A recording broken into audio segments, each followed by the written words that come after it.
방 모세군 이야기인데, 노래가 좋아요 하는 그 프로그램에 나와서 4번 우승을 해서 명예 졸업을 했습니다. 원래 4번까지만 이렇게 나오게끔 되어 있나. 2014년도인가 평창 장애인 올림픽에 나가서 애국가를 제창한 그런 일도 있었습니다. 그때 제가 한번 교회에서 한번 이 방 모세군에 대해서 소개를 한 적이 있는 것 같긴 합니다. 어떻습니까? 머리 뒤쪽에 뼈가 없으니까 뇌가 흘러내려서 결국은 나은 지 3일 만에 수술을 해서 이때 뇌의 70%, 손해의 90%를 잘라내었다고 합니다. 그러니까 절대로 살 수가 없는데 만일 살려주시면 이게 하나님께서 하신 일이다 이렇게 하면서 부모가 하나님 앞에 감사하며 아이를 기르기 시작하는데 5살 때 뭔가 노래를 따라하는 것, 특히 찬송을 따라하는 것을 보고서 노래를 가르치기 시작한 거죠. 지금 백석대학교 성악부에 지금 졸업을 한 것 같습니다. 이렇게 하나님께서 이 박매세군 정말 생존할 수도 없고 너무나 큰 장애를 가지고 있는 이런 사람을 통해서도 하나님께서 영광을 받으시는 것을 우리가 볼 수가 있습니다. 우리의 삶에 있어서 이런 기적적인 모습은 우리를 감동케 합니다. 그리고 우리가 힘들 때 사실은 내 힘으로 어떻게 할 수가 없다 이렇게 생각할 때 우리가 하나님 앞에 기적을 바라면서 기도하기도 하지 않습니까?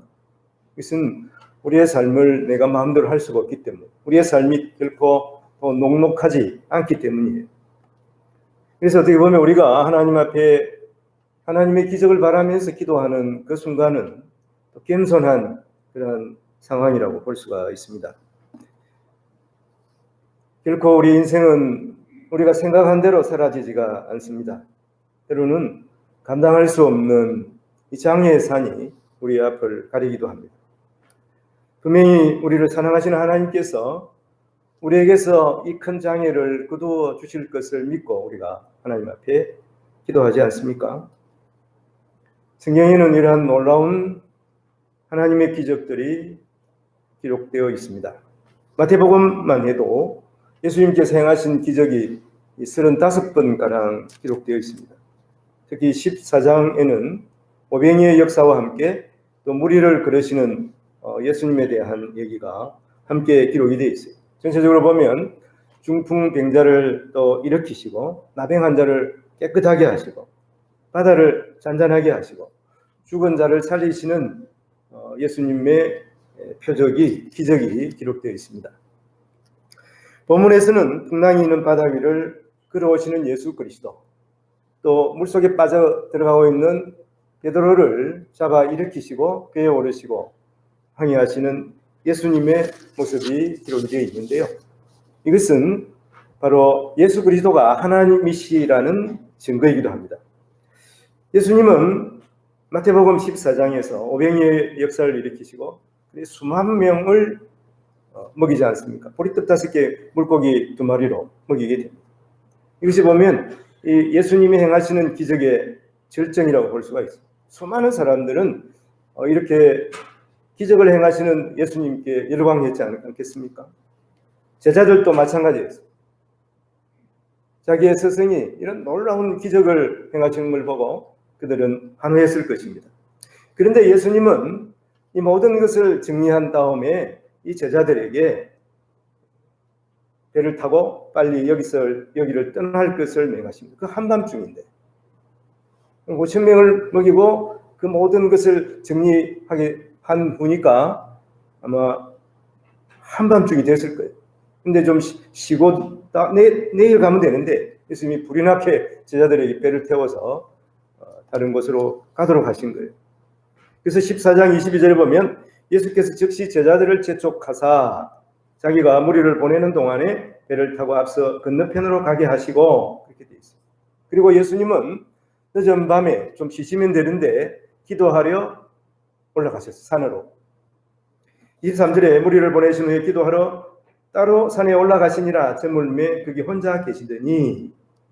근데 제자들은 이제 배를 타고 바다를 건너가게 되는데 24절에 보니까 배가 이미 육지에서 수리나 떠나서 바람이 거스름으로 물결로 말미암아 고난을 당하다.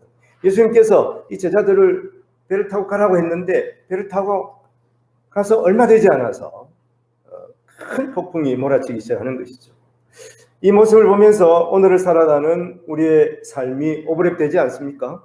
뭔가 이루어버리고 애를 쓰는 순간 이제 뭔가 이루어질 것 같은데 그 순간에 이 풍랑이 닥쳐서 좀 편안하게 살려고 하는 그때 우리의 삶을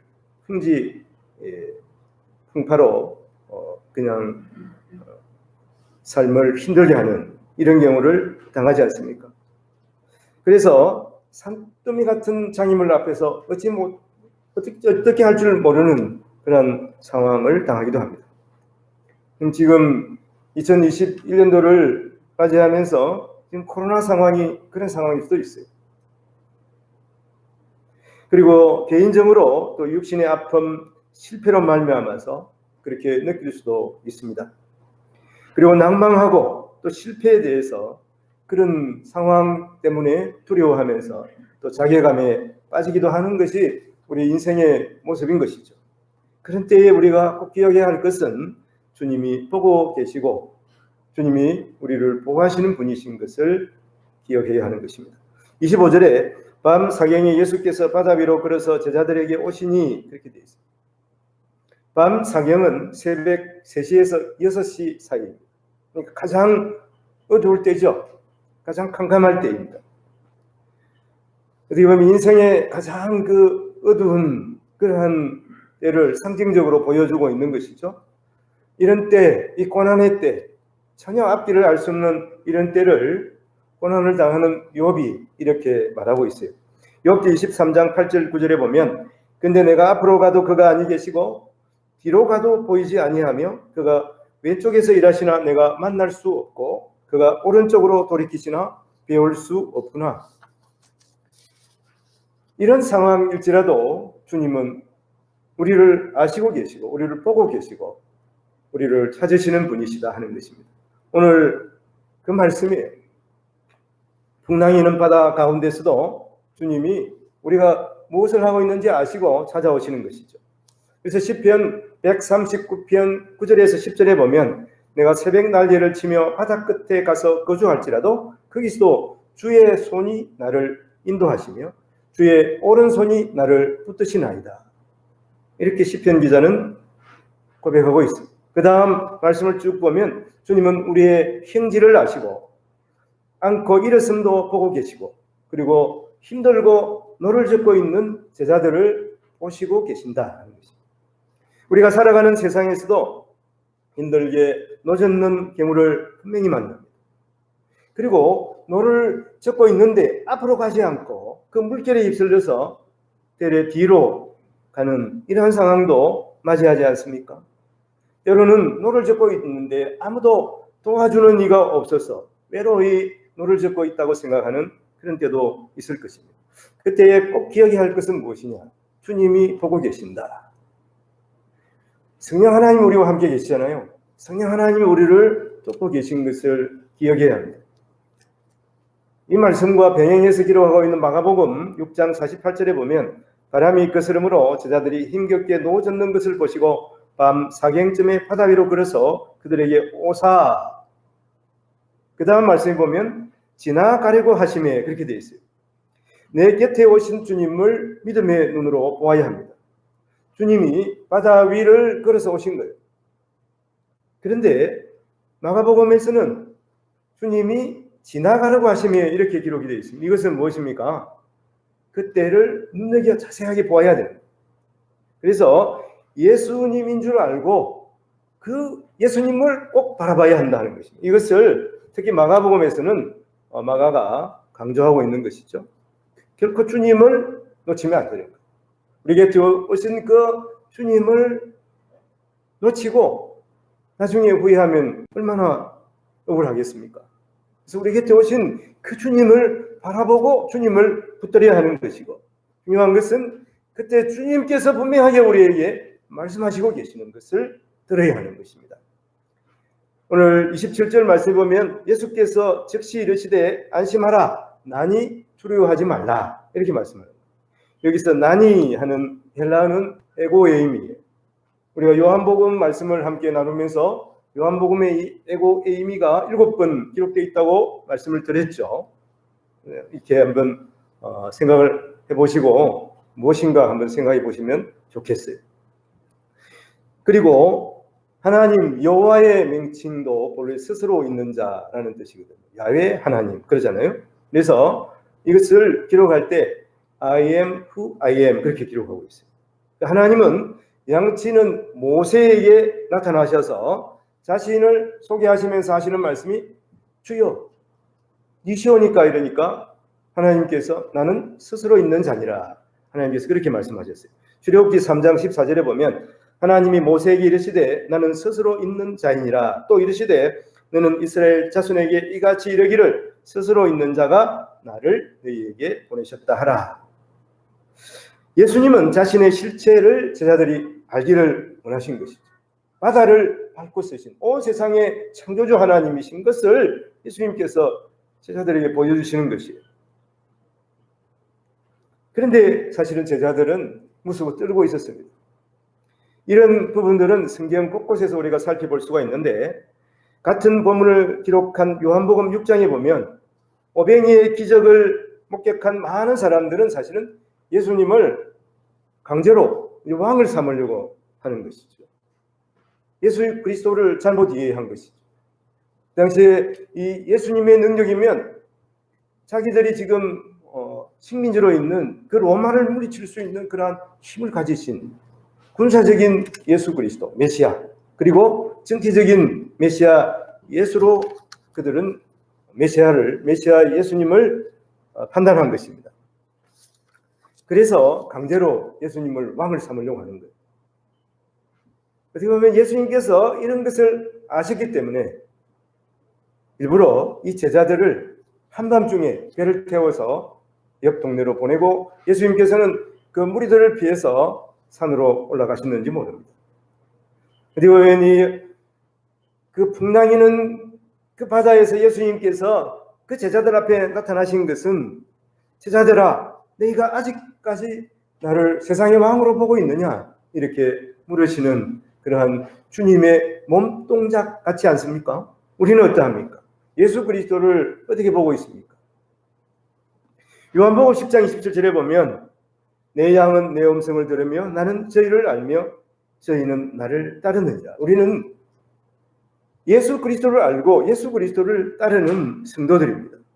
양은 주인의 음성을 알아보고 주인의 그 발자국 소리만 들어도 그 주인인지 아닌지 깨닫는 거예요. 아는 거예요. 우리는 하나님의 백성입니다. 당연히 하나님의 음성을 분별하고 또 그 음성에 귀를 기울이고 하신 말씀에 반응해야 하는 하나님 말씀이구나. 한쪽 귀로 듣고 한쪽 귀로 흘리면 안 되는 것이죠. 오늘도 이 시간 주님이 우리에게 말씀하고 계십니다. 오늘 본문에서 말씀하신 것은 난이 두려워하지 말라. 내가 너희와 함께하고 있지 않느냐 이렇게 말씀하는 거 아니겠습니까? 말씀으로 온 세상을 창조하신 예수 그리스도 하나님이신 것을 너희들이 알고 믿으라 이렇게 하는 거예요. 바로 지금 이 풍랑이는 그 바다에서 주님을 대하는 그 순간이 바로 하나님이신 예수 그리스도를 만나는 때라 하는 것을 이 제자들에게 말씀하시는 것입니다. 어떻습니까? 풍랑이는 바다와 같이 또 밤사경 앞이 보이지 않는 캄캄한 그런 지경 같다고 생각하십니까? 혹시 그런 상황이라고 지금 자기 자신을 생각하고 있다면 바로 주님이 오늘 우리 곁에 오셔서 말씀하시는 거예요. 난이 두려워하지 말라. 내가 너와 함께하다. 만왕의 왕이신 예수 그리스도, 온 세상을 창조하신 예수 그리스도가 너희와 함께하고 있느니라. 너희가 지금 어려운 상황을 당하는 것을 보고 있다고 주님이 말씀하시는 거예요. 그러므로 주님을 바라보고 따르는 제자가 되어야 하는 것입니다. 오늘 말씀 26절에 보면 제자들이 그가 바다 위로 걸어오심을 보고 놀라 유령이라 하며 무서워 소리 지르거늘. 유령이라 하며 무서워 소리 지르거늘. 이 소리 지르거늘 하는 것은 진행형이에요. 그러니까 한번 유령이네 그러고 하는 것이 아니라 계속 와 유령이다 하고 막 사람들이 제자들이 막 고함을 지르면서 계속 지금 놀라고 있는 것입니다. 우리도 주님이 분명히 우리와 함께 계시고 지금 성령 하나님 우리 안에 계신데도 불구하고 세상 일 때문에 두려워하고 무서워하고 근심하고 걱정하고 있는 부분은 없습니까? 물론 하나님께서는 이 신비적인 방법으로 우리에게 자신을 드러내시기도 하십니다. 그러나 분명한 것은 성령 하나님, 예수 그리스도의 영으로 오신 하나님이 우리 안에 계시는, 우리 곁에 계시고 우리를 도우시고 계시고 우리에게 힘을 주시고 우리를 위로하시는 분이신 것을 우리가 분명히 믿어야 하는 것입니다. 병행 구절인 마가복음 6장 52절에 보면 이는 그들이 그 뜻되시던 일을 깨닫지 못하고 도리어 그 마음이 둔하여졌습니다. 몇 시간 전에 예수님께서 보리떡 5개의 물고기 2마리 5,000명을 먹이셨어요. 근데 그 예수님을 보고서도 무서워서 유령이라 그러면서 두려워하는, 그 풍랑 가운데서도 두려워하는 그러한 모습을 마가는 어떻게 보는 거예요? 마음이 깨닫지 못해서 마음이 둔하여졌다 이렇게 묘사하고 있는 거예요. 이스라엘 백성들도 그랬습니다. 애굽에서 해방되어서 이제 홍해를 가르고 마치 그 홍해 그 바다를 육지같이 건넜습니다. 그런데 3일 만에 마라의 샘물을 만나는 거예요. 목이 마르고 먹을 물이 없습니다. 그때 이제 우물을 만났어요. 근데 그 우물이 써가지고 먹을 수가 없는 거예요. 그러니까 모세를 원망합니다. 3일 전에도 원망했거든. 홍해 바다 앞에서도 와 우리를 죽이려고 이 바다 앞으로 나왔냐. 그때 모세가 지팡이를 들고 바다를 가리키기도 하지 않습니까? 하나님께서 동풍이 불고 해서 그 바다를 갈라놓으신 것을 그들이 찬양하며 건넜어요. 와 역시 하나님은 살아계시는구나. 하나님은 이런 놀라운 일도 행하시는구나. 그리고 홍해를 건넜는데 이제 목이 마른 거예요. 그래서 참고 해가지고 드디어 저기 우물이 보이네. 우물 앞에 왔어요. 우물을 먹으려고 하는데 우물이 너무나 써가지고 먹을 수가 없는 겁니다. 그때 또 모세를 원망합니다.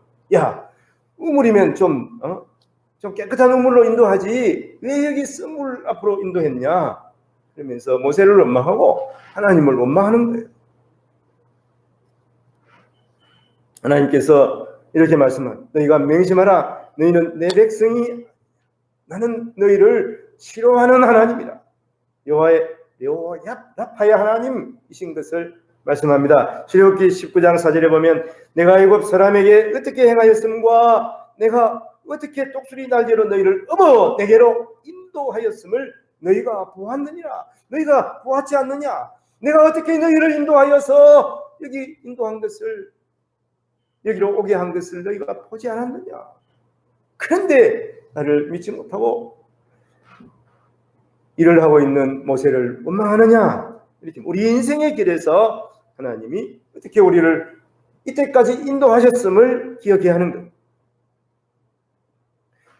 우리가 인생을 살아가면서 실패할 때도 있고 힘들 때도 있었어요. 아플 때도 있었지만 하나님께서 지금까지 인도해 주셔서 지금 우리가 이 자리에서 하나님 앞에 예배하고 있는 거 아니에요. 하나님이 우리를 굶게 하셨습니까? 지금까지 부족함이 없이 살도록 인도하신 하나님, 앞으로도 그렇게 하실 것을 믿어야 합니다. 그리고 용기를 내어야 합니다. 오늘 본문에서 보면 베드로는 용기를 내었어요. 28절에 보니까 베드로가 대답하여 이르되 주여 만일 주님이시거든 나를 명하사 물 위로 오라 하소서. 이런 용기는 바로 주님을 향한 열정 때문에 있는 것입니다. 행동하는 믿음이 베드로의 믿음이에요. 사실 우리의 삶에 있어서 누구는 부지런하다, 누구는 게으르다. 우리 자신도 그런 때가 있잖아요. 나는 왜 이렇게 게으르지? 나는 왜 이렇게 또 나름대로 이렇게 부지런하지? 이러면 이 게으름과 이 부지런한 것은 동전의 양면과 같아요. 어떻게 생각하느냐, 그리고 어떻게 행동하느냐. 우리는 간혹 그렇게 생각합니다. 나도 그렇게 하려고는 했었어. 이런 말을 자주 하지 않습니까? 그러나 그 순간 마음을 정하고 결정을 내려야 돼. 행동을 해야 됩니다. 행동하지 않으면 아무 일도 일어나지 않는 것입니다. 중요한 것은 베드로는 그때 주님을 알아보고 용기를 내고 그 바다 위로 내려갔어요. 지금 우리 성도들이 그렇게 하라는 건 아닙니다. 그러나 중요한 것은 주님의 말씀을 듣고 순종하는 자세가 중요해요. 생각만 하고 있어서는 안 된다 하는 거죠. 하나님께서 우리에게, 성령 하나님께서 우리에게 마음을 주시면 마음이 동의해야 되는 것입니다. 따라야 돼요. 주일날 교회 가야 되는데 생각하고 있으면 안 되죠. 챙겨서 옷을 입고 집을 나서야 되는 거예요. 그래야 교회 오게 되는 거예요. 교회 가야 되는데 하고 그냥 미적미적 하다 보면 시간이 지나버려요. 그리고 세상 유혹이 우리에게 틈타요. 지금 딴 할 일이 있는데, 누구 결혼하는데, 거기 가야 되는데, 이런 생각을 품게 되는 거예요. 그냥 핑계거리가 생기는 겁니다. 그래서 우선순위로 주님을 항상 먼저 우리 앞에 두고 주님이 기뻐하시는 일을 우리가 먼저 생각하면서 행해야 합니다. 그럴지라도 우리 앞에 장애는 물론 있습니다. 베드로 보십시오. 베드로가 물로 뛰어내렸습니다. 그런데 풍랑이는 그 바다지만 배 위에서 보는 거하고 물 속에서 보는 거하고는 차원이 다르죠. 물 속에 혹시 빠져본 적이 있습니까? 전혀 다릅니다. 금방 숨을 쉴 수가 없잖아요. 그리고 물은 너무 찬 거예요. 얼마 전에 어디에서 누구에게 제가 들었는데 그 동해 쪽에서 파도에 휩쓸린 배가 있었어요. 근데 그래서 사람들이 이제 바다에 뛰어내렸습니다. 근데 한 사람인가 두 사람인가 하여튼 뛰어내리지 못했어요. 그런데 다행히 그 배에 이제 그 공기가 딱 이렇게 들어가는 데가 있습니다. 거기 들어가 가지고 이제 거기 하루를 살았다고. 그래가지고 극적으로 구조된 경우도 있었습니다. 바다 속으로 빠지게 되면 일단 체온이 내려가요. 아무리 수영을 잘해도 겨울에는 뭐 몇십 분 이상 견디기가 힘들지 않습니까? 배 위에 있는 상황은 너무나 달라요. 여기서 또 집사님도 계시고 하니까 그 상황은 잘 알지 않습니까? 산전수전 다 겪은 뱃사공 베드로 거기서 어려서부터 자랐지 않습니까? 그렇지만 어떻게 보면 수중전은 약한 거예요. 물속에 오래 있을 수는 없는 거 아니겠습니까? 그래서 그는 계속 물속으로 빠져들기 시작합니다. 오늘 30절에 보면 바람을 보고 무서워 빠져가는지라 소리질러 이르되 주여 나를 구원하소서 하니, 예수님은 구원을 호소하는 그에게 손을 내밀어 붙잡아서 배 위로 오르셨습니다. 그리고 그에게 하시는 말씀이 있습니다. 31절 32절에 예수께 즉시 손을 내밀어 그를 붙잡으시며 이르시되 믿음이 작은 자야 왜 의심하였느냐 하시고 배에 함께 오르매 바람이 그치는지라. 저번 주일 시간에 함께 또 나눈 그러한 본문이 여기서 왜 의심하였느냐, 의심하다 하는 디스타조는 뭐라고 그랬습니까? 메림나오, 염려하다와 비슷한 말이라고 그랬죠. 그래서 마음이 이렇게 서로 두 마음으로 갈려가지고 흔들리는 상태. 마치 가시덤불 속에 뿌려진 씨가 세상의 염려 때문에 결실하지 못한 것 같다고 말씀을 드렸습니다. 우리는 연약해 해서 믿음으로 행한다고 하지만 주위의 환경 따라서 또 두려움에 휩싸기도 합니다. 불안감을 느끼기도 합니다. 결국 자신의 무능한 한계를 바라보면서 내가 이렇게 믿음이 없었나 이렇게 자기 자신을 생각하게 됩니다. 바로 이것은 그 사탄의 그러한 계략이에요. 사탄은 우리의 이러한 약점을 공격합니다. 육신으로 살아가면 어쩔 수가 없이 우리 육신이 약해지면 우리 마음까지 약해지는 경우를 만나게 되지 않습니까? 그때 마귀 사탄이 넘어가게 되면 믿음의 길에서 실족하게 되는 거죠. 다른 생각을 하게 하는 거예요. 그래서 이 세상의 가치관에 더 익숙하게 하는 거예요. 그래, 하나님께서 행하시는 기적이 어디 있어? 결국은 나는 이렇게 하다가 망해버릴 거야. 나는 이렇게 무능하니 결국 실패하게 될 거야. 이렇게 마귀가 주는 마음으로 마음이 약해지는 거예요.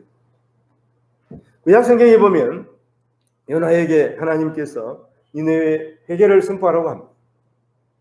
그러나 요나는 이렇게 생각해요. 왜 우리의 대적인 그 니네가 얼마나 우리를 괴롭혔는데 왜 니네에 가가지고 그들이 회개하게 해가지고 그들이 더 강성하게 하게 하겠느냐. 그러면서 하나님께서 가라고 하는 니네로 가지 아니하고 욥바에 가가지고 저 반대편 다시스로 가는 배를 타게 되지 않습니까? 뭔가 자기도 하나님 말씀을 듣지 않아서 마음이 아팠는지 하여튼 찜찜했는지 하여튼 뭐 배 밑창에 들어가가지고 거기서 잠을 자는 거예요. 잠이 오겠습니까마는. 그런데 위에서는 난리가 난 거예요. 바다가 막 흠랑이기 시작합니다. 그래서 선장이 다 깨워가지고 제비뽑기를 하잖아요. 제비뽑는데 딱 요나가 들리는 거예요. 이때 요나가 뭐라고 그럽니까? 요나서 1장 12절에 보니까 그가 대답하여 나를 들어 바다에 던지라. 그리하면 바다가 너희를 위하여 잔잔하여 너희가 이 큰 폭풍을 만난 것이 나 때문인 줄을 내가 아노라. 이게 요나의 말이에요. 왜 내가 바다에 빠져야 돼? 왜 나를 재수없게 제비뽑기가 걸렸어? 그렇게 말하지 않아요. 하나님이 행하신 것인 것을 알았어요. 나를 바다에 던지라. 그러면 이 폭풍이 이 바다가 잔잔하게 되리라. 이렇게 말하고 있는 거예요. 즉 자신의 잘못을 인정한 것입니다. 이 본문을 제가 묵상하면서 예수님은 바다를 잔잔하게 하셨잖아요. 제자인 우리도 예수님 따라서 바다를 잔잔하게 해야 되는데 어떻게 잔잔해야 하게 하는가? 요나의 말이 딱 힌트가 되는 거예요. 나를 던져서 바다에 던지라. 그러면 바다가 잔잔하여 지리라 하는 거예요. 주님 앞에 회개하고 주님을 바라보면 그때 바다가 잔잔하게 됩니다. 나를 주님께 드리는 것입니다. 혹 우리 주위에 폭풍이 있습니까? 가정이 흔들리고 어려운 그런 상황을 만났습니까? 세상 파도 때문에 마음이 흔들리고 있습니까? 나를 바다에 던지세요. 내 말이 아니에요. 요나의 말이에요. 자신을 내려놓겠다는 회개의 표시인 것이죠. 그러므로 기적은 먼데 있는 것이 아니에요. 기적은 내 안에 있는 거예요. 주님을 바라보면 됩니다. 그리하면 바다가 저희를 위하여 잔잔합니다. 주님께 우리를 던지면 되는 거예요. 주님께 올인하면 되는 거예요. 주님이 답인 것입니다.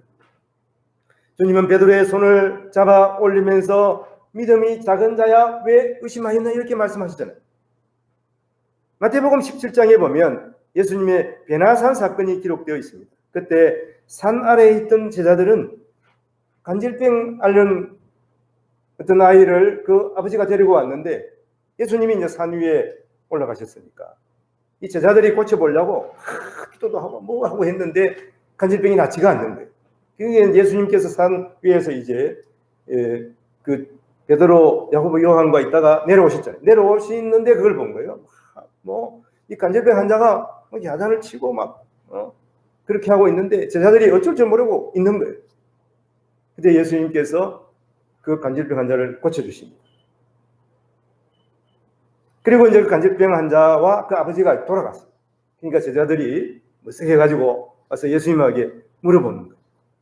주님, 왜 우리는 고치지 못했습니까? 근데 놀랍게 10장에 보면 예수님께서 그런 능력을 다 주셔가지고 파송을 시키잖아요. 예수님께서 대답하시기를 마태복음 17장 20절에 보면 이르시되 너희 믿음이 작은 까닭이니라. 진실로 너희에게 이르노니 만일 너희에게 믿음이 깨끗이 하나만큼만 있어도 이 산을 명하여 여기서 저기로 옮기주라 하면 옮겨질 것이요 또 너희가 못할 것이 없으니라. 이 말씀 지난 목요일 날 생명의 삶 교재 우리 큐티 내용이에요. 여기도 예수님이 오늘 베드로에게 너 믿음이 왜 의심하여 믿음이 작은 영혼이라. 오늘 이 17장 말씀에서도 마찬가지. 믿음이 작은 영혼아, 믿음이 작다 하는 이 헬라어 올리고피스티아는 믿음은 있는데 바르게 적용하지 못한 상태라고 말하고 있어요. 자, 어떤 믿음이 바른 믿음입니까? 어떤 믿음이 큰 믿음입니까? 제자들이 이 간질병 환자를 내가 꼭 고칠 수가 있다고 확신하는 것이 여러분 큰 믿음입니까? 아니면 베드로가 예수님 따라서 물결 있는 바다 위에 뛰어내렸는데 나는 절대로 여기 빠지지 않아. 이렇게 믿는 믿음이 바른 믿음일까요? 이런 확신, 나는 절대로 빠지지 않는다. 나는 어떻게 하든지 간질병 환자는 고칠 수가 있어. 이렇게 믿는 것이 바른 믿음이겠습니까? 그렇지가 않습니다. 올바른 믿음은 예수 그리스도를 믿는 믿음이에요. 주님이 하나님의 아들이시요 그리스도이심을 믿는 믿음입니다. 우리를 위해서 이 땅에 오신 하나님을 믿는 믿음이요, 우리를 대신해서, 우리의 죄를 대신해서 십자가를 지신 그 사랑의 주님, 우리를 위해서 온전히 자기를 희생하시는 그 주님, 그 주님을 믿는 믿음이에요. 이 믿음이 우리를 죄에서 구원하시는 것입니다. 이 믿음으로 하나님께서 우리에게 영생을 주셨습니다. 바로 이것이 산을 옮기는 믿음인 것입니다. 바로 주님을 바르게 알고 믿는 믿음입니다. 주님을 바라보며 따르는 믿음인 것입니다. 주님이 우리의 손을 잡아 일으키며 그리고 배에 올라서 베드로와 함께 소원의 항구에 도착하는 그러한 믿음인 것이죠. 오직 믿음으로 우리는 모든 시험을 이기고 담대하게 주님 바라보면서 나아가야 하는 것입니다. 바른 믿음은 주님께서 말씀하시는 작은 믿음이 아니라 바른 믿음은 바로 예수 그리스도 그분을 올바로 알고 고백하는 믿음이에요. 주님은 거친 파도 속에서 폭풍 속에서도 언제나 우리를 지켜보고 계십니다. 그리고 말씀하십니다. 난이 두려워하지 말라. 주님의 음성을 듣고 믿음으로 행하며 주님께서 우리에게 주시는 그 은혜에 감사하면서 또 주님 사랑하며 또 주님께서 그 행하신 놀라운 일들을 더욱 우리가 감사하면서 찬양하며 하나님 앞에 영광을 돌리는 우리 성도들이 되어야 하겠습니다. 오늘 마지막 절 보니까 배에 있는 사람들이 예수께 절하며 이르되 진실로 하나님의 아들이로소이다. 이것이 바른 믿음입니다. 주께 경배하며 우리도 진실로 하나님의 아들이로소이다. 바른 믿음의 고백을 하고 나아가는, 또 주님께서 우리를 사랑하시는 그 은혜를 더욱 마음속에 새기면서 주님 앞에 영광 돌리는 우리 모든 성도들 되시기를 주님의 이름으로 축원을 드립니다.